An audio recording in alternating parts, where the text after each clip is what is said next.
Allah Allah Allah Allah. Hey there.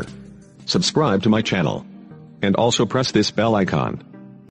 لا تحاسدوا، پہلی بات کہ مومنوں، اے لوگوں، اے مسلمانوں، لا تحاسدوا، آپس میں حسد نہ کرو، ایک دوسرے کے ساتھ حسد والا رویہ اختیار نہ کرو. حسد کا کیا مطلب؟ حسد کا مطلب یہ ہے کہ اگر ہم میں سے کوئی شخص کسی دوسرے شخص کو دیکھے کہ اس کے پاس مال و دولت موجود ہو، اس کے پاس عمدہ اور اچھا مکان موجود ہو، اس کے پاس کار موجود ہو، اور اس کے پاس زندگی گزارنے کی تمام آسائشیں موجود ہو، یا اگر کوئی شخص کسی دوسرے میدان کے اندر زیادہ ترقی کر رہا ہو، ذہنی حوالے سے یا کسی اور حوالے سے یا خوبصورتی کے حوالے سے اگر کوئی شخص زیادہ خوبصورت ہو، تو ہم میں سے کسی شخص کے ذہن میں یہ خیال آئے کہ یہ جو نعمت اللہ رب العالمین نے اس کو عطا کی، مال و دولت کی یا خوبصورتی کی یا ذہانت کی یا عقل مندی کی نعمت، یہ نعمت اس شخص سے چھن جائے اور مجھے مل جائے. اگر کسی شخص کے دل کے اندر یہ خیال آئے کہ فلاں فرد سے نعمت چھین لی جائے اور مجھے وہ نعمت مل جائے، تو یہ حسد کی تعریف ہے کہ بندہ دوسروں کی نعمتوں کے اوپر کڑے اور جلے اور حسد کرے اور یہ خواہش کا اظہار کرے کہ اس سے وہ نعمت چھین لی جائے، اس کے پاس سے وہ نعمت ختم ہو جائے اور وہ تمام آسائشیں وہ مجھے مل جائے. اس کے مقابلے میں احادیث کے اندر ایک رشک کا لفظ بھی آیا. رشک کا مطلب یہ ہے کہ اگر کسی شخص کے پاس کسی بھی حوالے سے نعمت موجود ہو تو دوسرا شخص وہ یہ دعا کرے کہ اللہ جس طرح تو نے اس شخص کو یہ اور یہ نعمت عطا کی، مجھے بھی وہ نعمت عطا فرما، یعنی اس شخص کی نعمتوں کے اندر اضافہ فرما اور مجھے بھی وہ نعمت عطا فرما. تو اگر کوئی شخص ایسی دعا مانگتا ہے اور ایسی خواہش کا اظہار کرتا ہے تو یہ حدیث کے اندر ممنوع نہیں ہے، بلکہ ممانعت اس بات کی ہے کہ آپ دوسرے شخص سے جلتے ہوئے اس کی نعمتوں پر یہ دعا کریں کہ اس سے یہ تمام کی تمام نعمتیں چھن جائیں.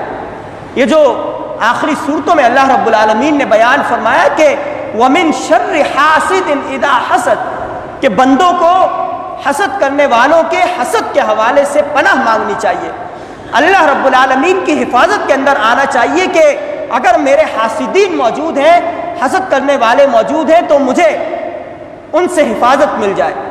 اور نبی کریم صلی اللہ علیہ وسلم نے فرمایا ایک روایت میں کہ اِيَّاكُمْ وَالْحَسَدَ، کہ تم پر لازم ہے کہ تم حسد سے پرہیز کرو، حسد سے بچو. فَإِنَّ الْحَسَدَ، پس بے شک حسد يَأْكُلُ الْحَسَنَاتِ، نیکیوں کو کھا جاتا ہے. كَمَا تَأْكُلُ النَّارُ الْحَطَبَ، کہ جس طرح ایک لکڑی کا گٹھڑا موجود ہو، بہت سی لکڑیاں موجود ہو، آپ اگر ان میں سے ایک لکڑی کو آگ لگائیں تو نتیجہ کیا ہوگا؟ نتیجے کے طور پر تمام کی تمام لکڑیاں وہ جل کر راکھ ہو جائیں گی. تو اسی طرح نبی کریم صلی اللہ علیہ وسلم نے فرمایا مثال دیتے ہوئے کہ ان الحسد یاکل الحسنات، جس طرح لکڑیوں کو آگ جلا کر راکھ کر دیتی ہے، اسی طرح حسد انسان کے نیکیوں کو اور اس کے حسنات کو جلا کر راکھ کر دیتا ہے اور ختم کر دیتا ہے.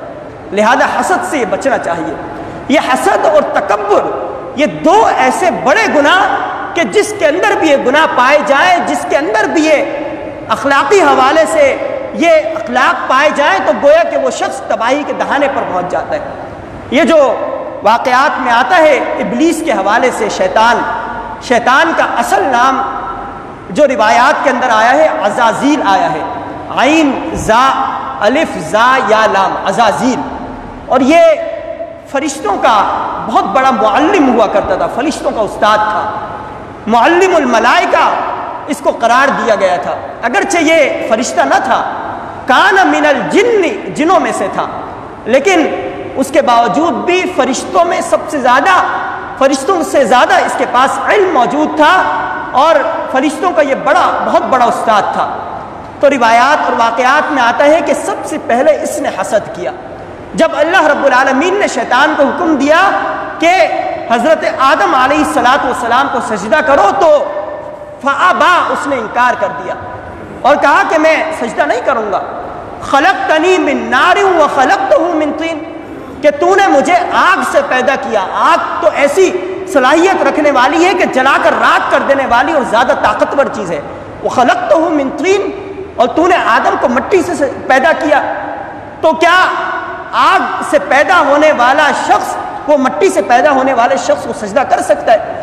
یعنی پہلی چیز اس کے اندر حسد پیدا ہوا کہ میں آگ سے پیدا ہوا، آدم کو مٹی سے پیدا کیا گیا اور اس کو بلند رتبہ اور بلند مقام مل رہا ہے، مجھے وہ مقام نہیں مل رہا، حالانکہ میں تمام کے تمام ملائکہ کا استاد ہوں اور ان کا معلم ہوں. اور دوسرا، اس نے اپنے اندر تکبر پیدا کیا، اپنی بڑائی کا اعلان کیا.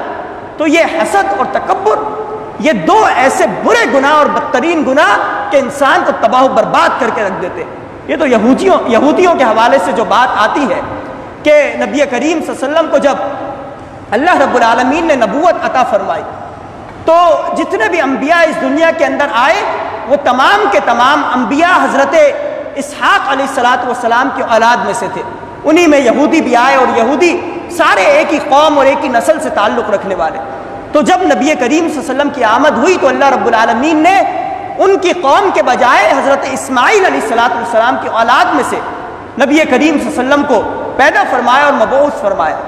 تو یہودی دیکھا کرتے تھے کہ آپ علیہ السلام کے اندر تمام کی تمام نبوت کی علامات موجود ہے، لیکن اس کے باوجود بھی یعنی لوگوں کے سامنے اقرار کرتے تھے کہ ہاں اس شخص کے اندر نبوت کی علامات موجود ہے، لیکن چونکہ یہ ہمارے گھرانے سے اور ہماری نسل سے تعلق نہیں رکھتا، اس تعصب کی بنا پر، اس حسد کی بنا پر ہم محمد رسول اللہ پر ایمان نہیں لے کر آئیں گے. اور پھر اللہ رب العالمین نے ان کو تباہ و برباد کر دیا. تو پہلی چیز جو اس حدیث کے اندر بیان ہوئی کہ لا تحاسدوا، اے مومنو آپس میں ایک دوسرے سے حسد نہ کرو. حسد سے جتنا زیادہ بچ سکتے ہو بچو، کیونکہ حسد ایسی چیز ہے کہ جو لکڑی، جس طرح آگ لکڑیوں کو کھا جاتی ہے، اسی طرح نیکیوں کو حسد کھا جاتا ہے. اور دوسرا حکم جو نبی کریم صلی اللہ علیہ وسلم نے دیا، فرمایا کہ وَلَا تَنَاجَشُوا،